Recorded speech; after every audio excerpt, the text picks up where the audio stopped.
Peace, y'all. Campson Oracle, one half of Remnants Gathering, aka Weirdo Gang Gang. After last night, we had so many interruptions. We had so many things happen to stop the channeling last night. And we pushed through and we got it done. But I was awakened 5 o'clock this morning. No, I'm sorry, 3 o'clock this morning. I was not allowed to go back to sleep until 7 o'clock this morning. I was channeling from 3 o'clock to 7 o'clock, and I could not turn it off. So as I'm sitting here now, I am exhausted, but I'm realizing something. I'm watching a show on Gaia TV called Interviews with Extra Dimensionals. And this particular person, he channels extra dimensional energy that calls itself Bashar. And y'all probably know about him or know of him because he's been around for a really long time. He wrote the first book called The First Contact.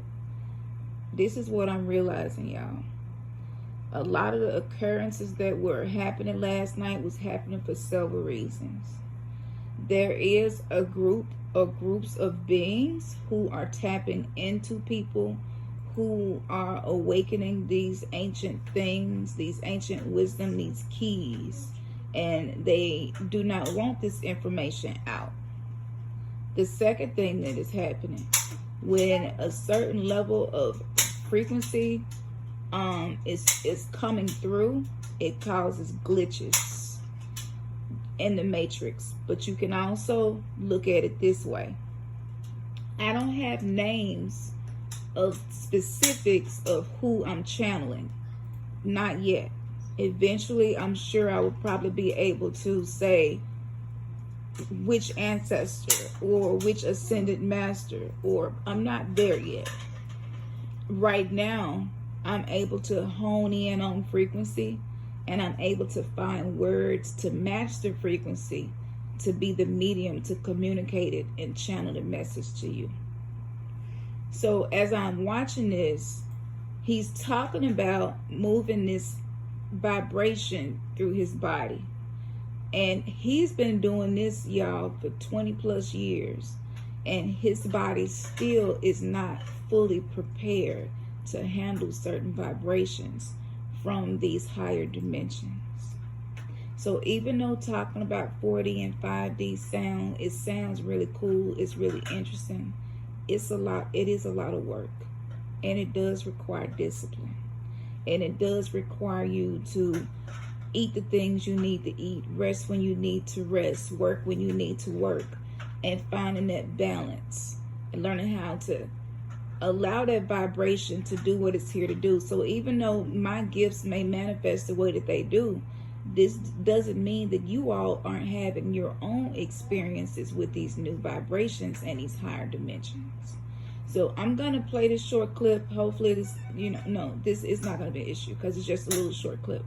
And again, if you want to see the whole thing, go to Gaia TV. I definitely recommend it because a lot of the stuff that we're used to finding on the internet is starting to be removed. And we're moving into an era where there are going to have to be platforms specifically for people operating within these certain frequencies that the 3D matrix really don't vibe with, so to speak. So Lonnie, move back, baby. I'm going to get ready to hit play. Okay. While I was trying for at least 60 seconds to move my hand, I finally managed to move a finger. And as soon as I moved a finger, the field broke. And I ran to her room and she sat up and go, "Did you feel that? Did you feel that? That we're here?" And I said, "Yes, I did." But in terms of Bashar interactions, I've only had, aside from the physical sighting of his ship twice, I've only had dream encounters and conversations with him that are, again, unusual in that it's literally like I'm talking to you now. There's nothing else that happens in the dream. We are talking, or he shows me something, like the time which we put in the movie where I wanted to know, well, what happens if I do meet you face to face? Right. And in the dream, I saw the ship land, I saw him get out, I saw him walk toward me, And when he was about 20 feet away, I lost my identity and saw my body through his eyes, and my body jerked back. And he said, that's why. You're not ready yet vibrationally to be able to handle the... Whoa. Y'all see that? There we go. Okay, y'all saw that? So, we are babies in the universe awakening. Y'all understand this? And the Bible kept talking about babes, and you are babes, and you are babes, and it's time for you to come off the milk and get on the meat of the word. We are babies as far as the evolution, okay, of this part of the universe that we're in. So when we tap into these higher frequencies, yeah, shit like this happens. Shit, and I know that y'all know because y'all had y'all own experiences as well. So all them glitches and stuff we was dealing with last night, some of those things were associated with what we're watching right now. Nothing is by coincidence. This is not something we've been watching.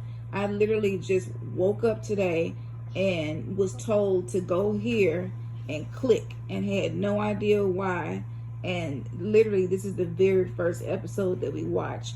Now I want you to see something that the people that documented this show, directed the show, didn't even notice this. Watch this. Interesting. All right. We're not ready for you. Did y'all see that? Let me take it back. Watch the window. There we go. Watch the window. We're not ready for you. Did y'all see that? That flash of light, it seems so minuscule and it seems like nothing. But that, we call that the glitch in the matrix. But sometimes that is the ships that are carrying these beings, these divine ones who are overseeing us as we're going through this spiritual awakening. And sometimes it will cause, almost like it made the sun blink. It was so bright outside the window, you would have thought it was lightning or something, but there is no lightning. It's not raining. There is no storm.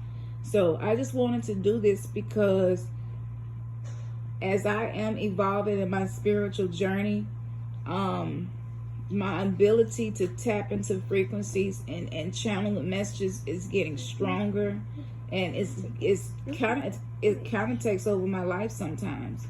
And my days don't go as planned because there's a divine plan at play, and I've been practicing releasing resistance to that divine plan. And so that means that you're not gonna get a chance to do the things that you always want to do, as well as you're going through this spiritual awakening. So try to just go with the flow. Try to practice going with the flow. Try to practice not being frustrated. Try to practice not being rigid. Try to practice just learning how to just ebb and flow and surrender. It's going to help you on your spiritual path. And at some point we will be streaming somewhere else, because it seems when certain beings or people who have certain entities attached to them, when they tap into the show, I can't channel anymore. Okay, so just stay tuned.